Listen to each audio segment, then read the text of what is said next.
Gempa dengan kekuatan magnitudo 8,8 yang mengguncang Kamchatka pada 30 Juli 2025 tak hanya dirasakan Rusia namun juga lintas benua. Asia, Amerika, dan sebagian wilayah di Oseania.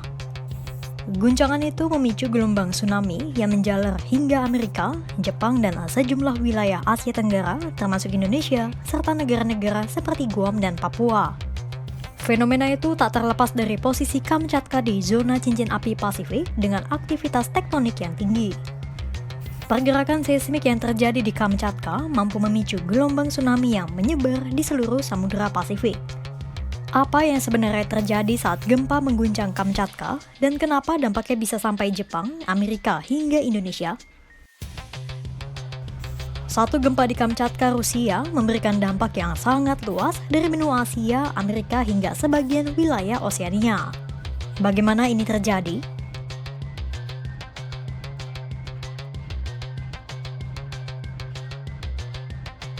Pertama-tama, kita perlu mengetahui terlebih dahulu fenomena alam apa yang terjadi saat gempa Kamchatka, baru kita bisa mengetahui mengapa dampaknya bisa sampai ke benua lain. Jadi, semenanjung Kamchatka ini letaknya ada di cincin api Pasifik atau Ring of Fire, alias rangkaian wilayah yang memiliki banyak gunung berapi. Jika digambar, rangkaian gunung api itu akan membentuk sebuah zona berbentuk tapal kuda yang membentang sepanjang 40.000 km. Nah, ratusan gunung api di zona itu bisa muncul karena adanya aktivitas seismik di lempeng-lempeng bumi. Ketika sebuah lempeng tektonik meluncur ke bawah lempeng lain, kerak bumi di atasnya ikut terpengaruh dan muncullah gunung api, perbukitan, dan pegunungan. Fenomena itulah yang disebut subduksi. Dan itulah yang terjadi saat gempa bumi magnitudo 8,8 mengguncang semenanjung Kamchatka. Gempa di Kamchatka terjadi karena lempeng Pasifik meluncur ke bawah lempeng yang lebih kecil bernama lempeng Okhotsk. Kedua lempeng itu bisa bersentuhan karena lempeng Pasifik terus bergerak ke arah barat laut dengan kecepatan sekitar 8 cm per tahunnya. Atau sekitar 2 kali kecepatan pertumbuhan kuku sahabat kompas.com.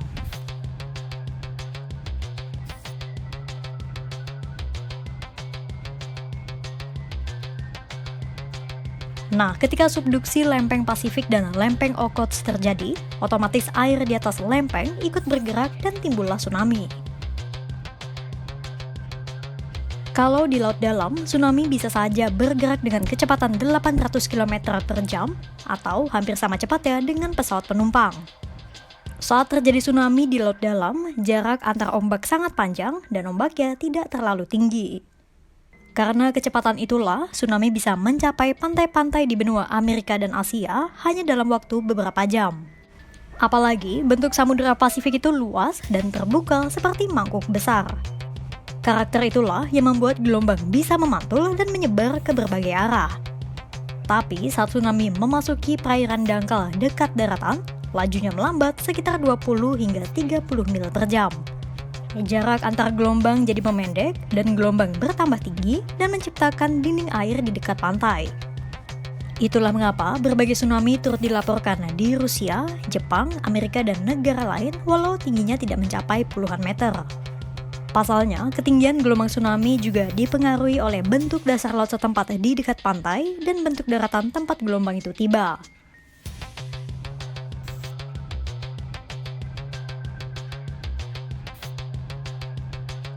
Lantas, bagaimana dampak gempa Kamchatka yang dahsyat ini bisa menyebabkan gelombang tsunami hingga ke benua Asia dan Amerika? Sebelum beralih ke benua lain, mari kita lihat dulu dampak apa yang terjadi di Rusia sendiri, tepatnya di Kuril dan Petropavlovsk. Badan Geofisika Rusia mencatat, tsunami setinggi 6 meter terjadi di sejumlah wilayah Kuril. Sementara di Petropavlovsk, gelombang membanjiri kawasan pelabuhan di pesisir dan memutus pasokan listrik ke wilayah itu. Getaran gempa yang mengguncang Kamchatka juga membuat sejumlah singa laut di Pulau Antsiverov, Rusia ramai-ramai terjun ke laut. Dan mari kita beralih ke Jepang. Di Pulau Jepang paling ujung atau Hokkaido, otoritas setempat mencatat ada gelombang setinggi 3 meter dan memperkirakan adanya gelombang susulan. Tak hanya Hokkaido, Badan Meteorologi Jepang juga memperkirakan gelombang tsunami setinggi 3 meter akan menghantam kota-kota pesisir lainnya. Kerusakan juga dilaporkan terjadi pada kapal, perahu nelayan, dan beberapa bangunan pelabuhan. Ada pula 4 paus yang terdampar di kota Takeyama karena gangguan arus laut yang ditimbulkan oleh tsunami. Benua Amerika juga turut melaporkan terjadinya gelombang tsunami kiriman Rusia. Gelombang setinggi 1 meter tercatat di Crescent City, California tanpa menyebabkan kerusakan besar. Hawaii, Alaska, dan Panama yang berada di Amerika Utara juga terus mengeluarkan peringatan tsunami. Chile di Amerika Selatan juga turut mengeluarkan peringatan gelombang tsunami bagi warganya di pesisir pantai. Dampak gempa besar bermagnitudo 8,8 tak hanya menyebabkan gelombang tsunami di Jepang dan wilayah Amerika. Gelombang tsunami yang relatif kecil juga menerjang wilayah-wilayah Oseania di kawasan Pasifik, seperti Guam, tempat di mana terdapat palung terdalam di dunia, yakni Palung Mariana. Di Indonesia pun demikian. BMKG sebelumnya mewaspadai terjadinya gelombang tsunami di 10 wilayah Indonesia, mulai dari Talaut, Gorontalo, Halmahera Utara, Manokwari, Raja Ampat, Biak Numfor, Supiori, Sorong Utara, Jayapura, hingga Sarmi. Mulanya BMKG menduga gelombang yang tiba akan setinggi 50 cm. Namun, gelombang yang tiba di 8 wilayah Indonesia ternyata berada di bawah perkiraan sekitar 0,2 meter atau 20 cm. Gempa besar di Kamchatka bukanlah peristiwa lokal semata. Karena terjadi di zona subduksi aktif dan berpusat di dasar laut, guncangannya memicu tsunami yang menjalar ke berbagai wilayah lintas benua. Fenomena ini menunjukkan bagaimana satu peristiwa geologis dapat memberikan dampak luas melalui batas negara bahkan benua.